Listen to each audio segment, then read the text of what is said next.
Hai,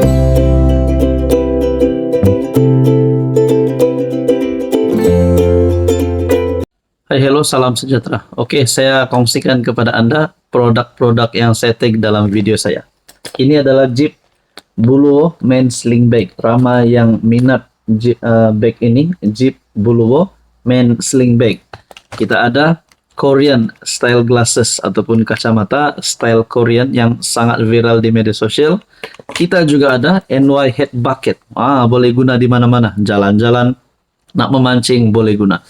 Kita ada dua warna. Oke, ini adalah NY Head Bucket. And then kita ada perfume yang viral yang ramai suka, EDP ataupun Desandra Men Perfume. Ini Desandra Men Perfume. Kita ada Rexona yang menjadi kegilaan ramai, terutamanya kepada wanita, Rose Glow Rexona. Dan kita ada smartwatch, Amazfit T-Rex smartwatch.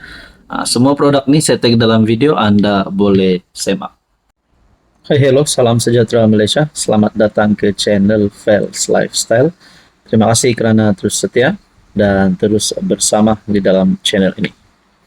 Tuan-tuan dan puan, saudara-saudara yang saya amat hormati, baru-baru ini ada mesyuarat yang diadakan di antara kepimpinan GRS bertarik 1 Oktober malam, diadakan di kediaman rasmi Ketua Menteri Sabah Haji Jinur di Srigaya. Nah, saudara-saudara, setelah mesyuarat ini diadakan di antara kepimpinan GRS, kita tertanya-tanya apa keputusan terkini. Bukan sahaja berkaitan dengan pembubaran DUN Sabah, tetapi berkaitan dengan apa status dalam parti GRS hari ini. Nah, saudara-saudara, ada dapatan terkini saya kongsi kepada Anda. Kali ini, sebelum ini kita mendengar kenyataan daripada Presiden STA Jeffrey Kitingan berkaitan dengan cabaran beliau kepada Putrajaya dan juga GRS. Dan yang terkini 2 Oktober, Kitingan bawa STA tinggalkan GRS. SAPP dijangka ikut jejak.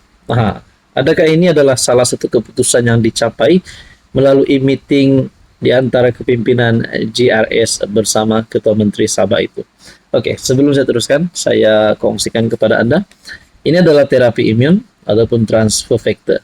Kepada Anda di luar sana yang ada masalah kesehatan, penyakit berulang dan apa saja jenis penyakit yang Anda alami.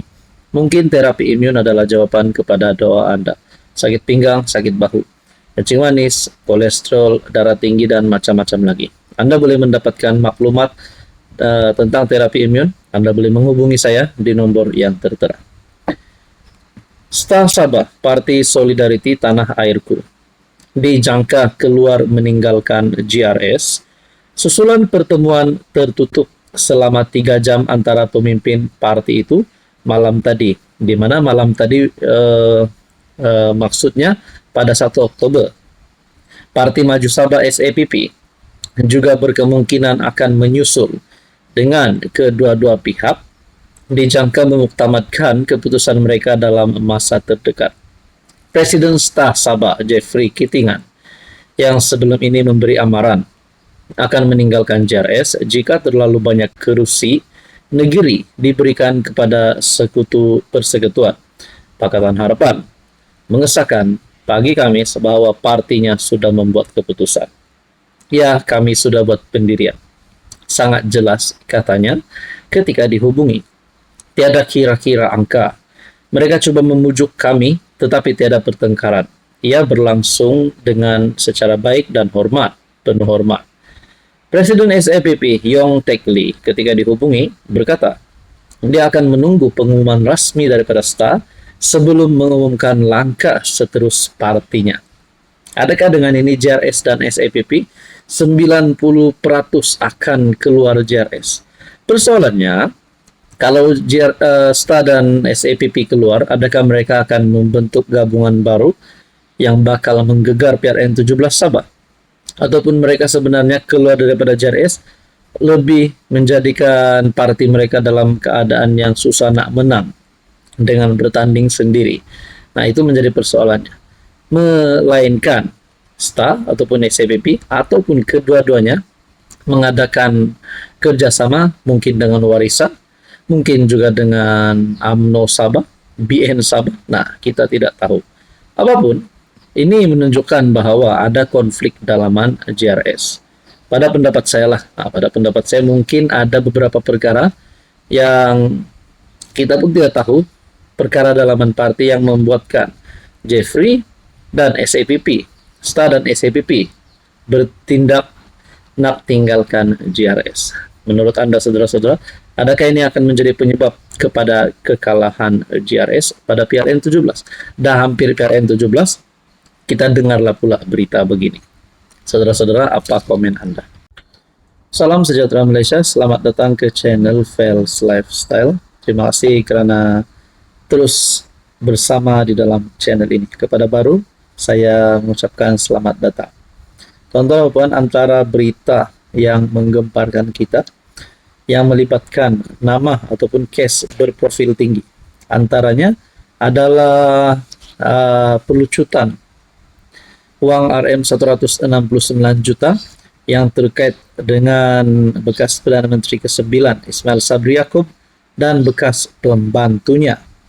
Jumlah yang begitu banyak RM169 juta. Bila tiada bantahan daripada kedua-dua individu, akhirnya RM169 juta ini disita ataupun dilucutkan, maafkan saya, dilucutkan. Nah, ada yang mulai bertanya, adakah dengan ini Ismail Sabri, walaupun RM169 juta ini dilucutkan, adakah Ismail Sabri masih dicop sebagai orang yang berisiko untuk ditangkap? Adakah siasatan masih berjalan? Adakah Ismail Sabri berisiko untuk hilang kuasa? Nah, macam-macam lah pertanyaan. Nah, saudara-saudara, saya kongsikan kepada Anda satu keputusan terbaru, satu lagi keputusan terbaru daripada SPRM. Tapi sebelum itu saya perkenalkan kepada Anda terapi imun transfer factor. Kepada Anda di luar sana yang ada masalah kesehatan, penyakit berulang, sakit pinggang, sakit bahu, kencing manis, diabetes, kolesterol, darah tinggi, gout, gastrik, dan apa saja masalah penyakit yang Anda alami. Mungkin terapi imun adalah jawaban kepada doa Anda. Meningkatkan, mendidik, dan menyeimbangkan sistem imun badan sehingga mampu melawan berbagai jenis penyakit. Sekiranya Anda berminat, Anda boleh menghubungi saya di nomor yang tertera. Kes Ismail Sabri. SPRM tunggu keputusan AGC. Jadi kalau AGC bagi keputusan, SPRM akan membuat pengumuman lah. Jadi SPRM pun menunggu keputusan daripada AGC. SPRM menegaskan pihaknya kini menunggu keputusan Jabatan Peguam Negara berhubung sama ada pertuduhan terhadap bekas PM Datuk Seri Ismail Sabri Yaakob akan diteruskan atau sebaliknya. Ketua Pesuruhjaya SPRM Tan Sri Azam Baki berkata, kuasa untuk menentukan pendakwaan sepenuhnya terletak di bawah bidang kuasa Jabatan Peguam Negara. Saya hanya menunggu daripada Peguam Negara sama ada kes itu akan diteruskan untuk pendakwaan atau tidak. Itu sahaja. Terpulang kepada beliau, Peguam Negara. Tetapi bagi pemulihan aset, kita SPRM sudah menjalankan tugas dan kesemua aset berkenaan sudah dipulihkan. Menurut kenyataan SPRM, ketika ditemui pada majelis sambutan ulang tahun SPRM ke-58 di Puspanitapuri di Putrajaya. Terdahulu, Mahkamah Session KL memerintahkan wang tunai lebih RM169 juta milik Ismail Sabri dilucutkan hak kepada Kerajaan Malaysia. Hakim Suzana Husin membuat keputusan itu selepas timbalan pendakwa raya SPRM Mahdi Abdul Jumaat selaku pemohon memaklumkan tiada pihak ketiga tampil menuntut harta tersebut. Mahkamah sebelum ini merekodkan bahwa Ismail Sabri dan bekas setiausaha politiknya Datuk Muhammad Anwar Muhammad Yunus tidak berhasrat mencabar permohonan SPRM. Nah, saudara-saudara, antara persoalan yang timbul selepas isu ini adalah adakah Ismail Sabri bakal dipecat letak jawatan daripada setiap jawatan yang ada, dan juga keahliannya dalam Parti UMNO Barisan Nasional. Nah, akhirnya semua ini menjadi persoalan. Apapun, kita berdoa yang baik-baik, semoga semuanya dalam keadaan yang baik.